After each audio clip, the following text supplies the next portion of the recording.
नमस्कार। आज हम एक बहुत बड़ी और गंभीर खबर लेकर आए हैं। मध्य पूर्व में संकट गहरा रहा है और दुनिया का सबसे बड़ा सैन्य संघर्ष अब खुले तौर पर सामने आ रहा है। सोशल मीडिया पर कई तरह के दावे हैं। अमेरिका का सबसे बड़ा रेडार सिस्टम ईरान ने उड़ा दिया है।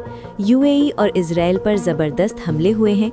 लेकिन क्या ये बातें सच हैं या फिर सोशल मीडिया पर खौफ फैलाने की कोशिश?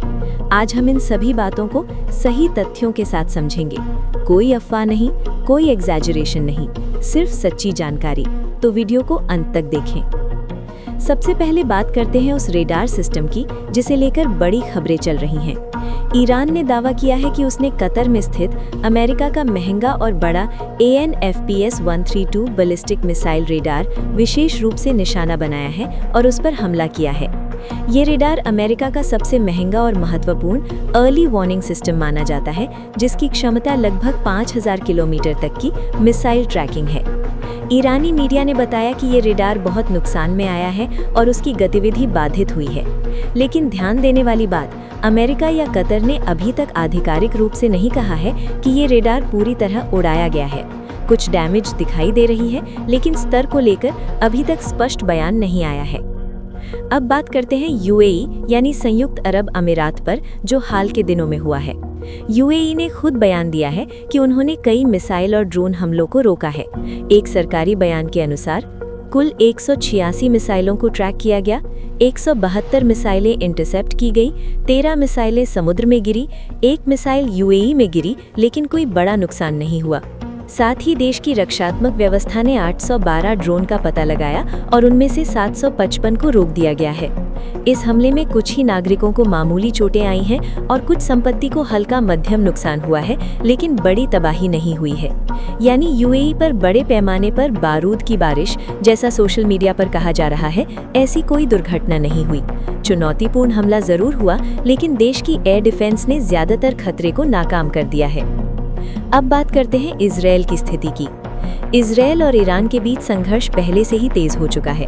इजरायली सूत्रों के अनुसार कई एयर स्ट्राइक्स और हमले हुए हैं, जिनमें ईरान की ballistic missile platform, radar installations और एयर डिफेंस सिस्टमों को निशाना बनाया गया है। इजरायल में भी कई मिसाइल और ड्रोन हमलों का सामना हुआ है, जिसका असर सीमा के पास के इलाकों में दिखा है।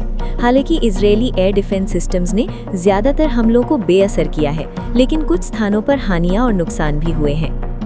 अब इसके पीछे के बड़े कारण को समझना जरूरी है। 28 फरवरी 2026 को अमेरिका और इजरायल ने मिलकर एक संयुक्त मिलिट्री अभियान शुरू किया, जिसे पेंटागन ने ऑपरेशन एपिक फ्यूरी कहा। इस ऑपरेशन में अमेरिका इजरायल ने ईरान के मिसाइल साइट्स, कमांड सेंटर, सेना बुनियादी ढांचे और टैक्टिकल इकाइयों पर हवाई हमले किए। रिपोर्ट्स के अनुसार पहले 100 घंटों में 2000 से ज्यादा बम गिराए गए, 500 से अधिक मिसाइलें और ड्रोन दागे गए।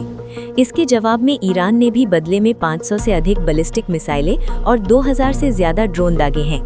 इस बढ़ते संघर्ष में बिना किसी चेतावनी के कुवैत स्थित अमेरिकी ऑपरेशन सेंटर पर एक ड्रोन हमला हुआ, जिसमें 6 अमेरिकी सैनिक मारे गए। इस हमले की सबसे चौंकाने वाली बात ये थी कि पहले कोई वार्निंग या अलर्ट नहीं दिया गया। अब देखते हैं इन घटनाओं का कुल असर क्या हुआ है। कई अमेरिकी मिलिट्री उपकरणों को भारी नुकसान हुआ है, जिसमें रेडार सिस्टम भी शामिल है, जिसकी कीमत अरबों डॉलर मानी जा रही है। अमेरिका ने कई देशों में अपने दूतावासों और सैन्य स्टाफ की सुरक्षा बढ़ा दी है और कुछ देशों में दूतावास बंद कर दिए हैं। खाड़ी में तनाव इतना बढ़ गया है कि कई नागरिकों और प्रवासियों के जीवन पर प्रत्यक्ष और अप्रत्यक्ष असर पड़ा है।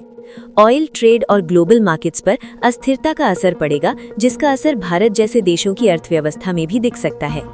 अब सबसे महत्वपूर्ण सवाल, क्या ये युद्ध एक बड़ी वैश्विक लड़ाई में बदल सकता है?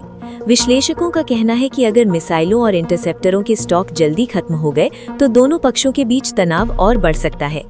अब मैं साफ शब्दों में कहती हूँ, ईरान ने अमेरिका का रेडार सिस्टम निशाना बनाया है, लेकिन उड़ा दिया कहना एक बड़ी एग्जैजरेशन है। अभी तक डैमेज की पुष्टि ही है, कंप्लीट डिस्ट्रक्शन नहीं। यूएई में हमला हुआ, लेकिन बड़ी तबाही नहीं हुई।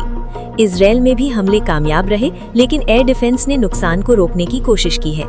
कुवैत में अमेरिकी सेना पर बड़ा हमला हुआ, जिसमें 6 सैनिक शहीद हुए। आज की स्थिति साफ है कि मध्य पूर्व में युद्ध फैलता जा रहा है और हर तरफ तनाव की लहर दौड़ रही है। लेकिन अफवाहों और एग्जैजरेशन से हम सच नहीं बता सकते। सिर्फ वेरीफाइड न्यूज़ पर विश्वास करें। अगर आप सच जानना चाहते हैं और अफवाह से दूर रहना चाहते हैं तो इस रिपोर्ट को शेयर करें। और अगर आप टीवी नेशन भारत के साथ जुड़े रहना चाहते हैं तो हमारी चैनल को सब्सक्राइब करें। धन्यवाद।